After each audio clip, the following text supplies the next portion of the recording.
Hello friends, the month of May and yet another sound check. Now we are sitting at our editorial office which is in Sector 5, Salt Lake, Kolkata.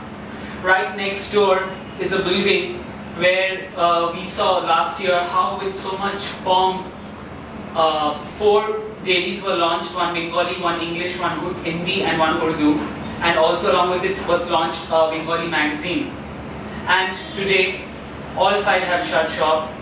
The newspapers were closed without giving any notice period to the employees, and that's only one part of the story. The other part is the chit fund, where lakhs of people invested their life savings and they have completely lost their money. By now you've obviously understood what I'm talking about. It's obviously the Sharda group. What is really sad and also very, very predictable is the fact that how the market seduces one in ways that we cannot even imagine, and how we give in to those seductions. And for us at Kindle, it's really uncanny because when we were visualizing our current cover, the May cover, we wanted to work on the word market. And today, as this issue is hitting stands, this is what is panning out. So Pritha, how do you join the dots? Absolutely, Shyam. So this is very, very easy to connect because there's so many edifices crumbling all around us because of the effects of the market. And we saw such a big meltdown not in the very recent past also. But you know what's more important, what we've tried to do in this issue is that is focus on the extremely new ways the market is trying to seduce us. You know, and where every kind of anti-capitalist dissent is also being taken over by the market. So we have Starbucks, which is trying to feed poor children. We have a shoe company which is trying to give shelter to the homeless, and we have universities which are now trying to teach you non-violent ways of protests, and so on and so forth. You know, and I could go on forever. And so these are the new dots which we need to join to understand this new face of this new spirit of capitalism, as we call it, which is actually now feeding on our collective emotions, on our collective values. Earlier it used to work on our individualistic values, and now it is taking over all our collective values, and that is something which will be very, very difficult to combat if we don't understand the skeletal structure of it. And that's why we call our cover the market of causes. Absolutely. So, Nidhi, if you could talk about the parenting market that you've written about. Yeah, I've done a piece on mommy markets and how these mommies no longer buy goods which are actually useful or which are, which add to their status symbol, which they did a while ago, but they actually buy goods to make their lifestyle more sustainable, to become more ecologically responsible, to become more charitable. But the question is are they actually doing so? By making gluten-free cookies for the children living in slums across their houses, by buying fair trade bamboo boxes from third world countries, by putting their children in schools with alternate methods of learning. Absolutely. So that this whole thing of making you feel helpless, and there's this constant pressure that unless you buy something, you're not going to be happy. So you have to keep on buying you have to buy everything. You have to buy love, you have to buy happiness, you have to buy peace, everything. So, and Shubham, your essay about the world of sports. Yes, the world of sports and the anti-racism market is how the corporates are going to use the cause of anti-racism for their own benefits. Like, picture the situation, I think 1.5 years back, during a friendly match between the England football team and the Holland football team, Nike was running this campaign called Stand Up and Speak Up, where they were selling intertwined black and white wristbands, which would be a symbol of your protest against racism. And so Wayne Rooney, their brand ambassador of the England team, was distributing these wristbands among his teammates before the match in the dressing room. Apparently, few of the other teammates who were not contracted with Nike and were actually supported by brands like Adidas and Diadora and Lotto didn't vote those wristbands. Only the Nike players vote those wristbands. So that says it all about the cause and the market that surrounds the entire thing there.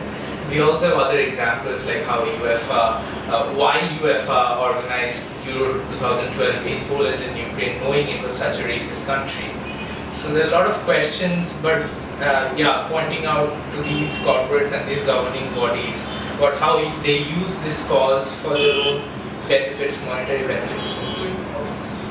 Which brings me to the commercial, the fast track commercial, which was launched on around 13th or 14th April. It's about two girls coming out of the closet, a pink covered shutters, and these two girls step out, and the tagline comes, come out of the closet, move on, fast track. So now this ad was heralded as a major change, something very, very revolutionary. And that became the peg of my piece, the queer market. How ironical it is that we also have to think about queering the queer market. Because specifically speaking, just look at some of these examples. The Delhi High Court ruling on the section 377 came in 2009. But the fast track commercial did not come in 2009. It took 3 years for people, urban people living in the metros. So many of them are coming out, and because they are coming out, they are successful professionals living on their own.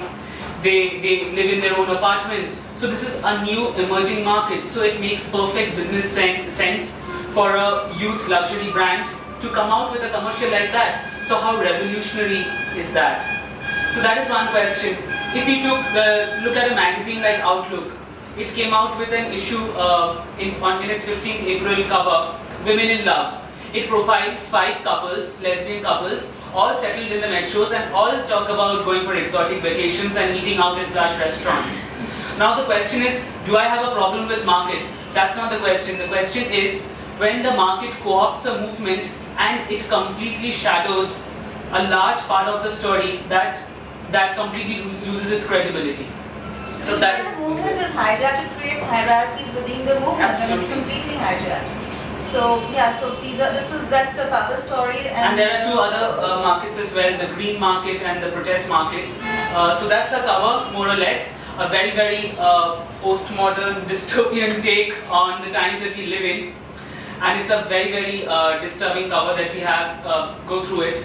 And outside of the cover, we have a regular interviews and columns as well. Yeah, and so me and Shine, we did this interview with Sherry Turkle last year, and we just could publish it now. But it's very, very relevant in terms of the way it speaks about how our personal relationships, its basic essence has been taken off through the way we've started to interact on social networks.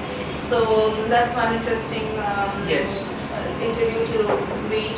And then Nidhi, you've done the interview with Patrick French. Yeah, of course, and he answers a very interesting question of how the ethnic diversities vary in India and in UK, and the country that he hails from, and how UK is still very new in handling these ethnic diversities. So that's Patrick French. Then we have a new columnist this month, the celebrated songwriter and composer Anil Odhikari. He started a column for us called Light Bulb at the Circus, where he's going to comment on the underground scene, specifically music. This month he's reported on the Kasauli Rhythm and Blues Festival. And there are our regular photo essays, more interviews. So do go through our issue and give us your feedback. We really look forward to your feedback. Thank you so much. Thank you. Which you did. And there's a Zoe Heller interview. There are lots of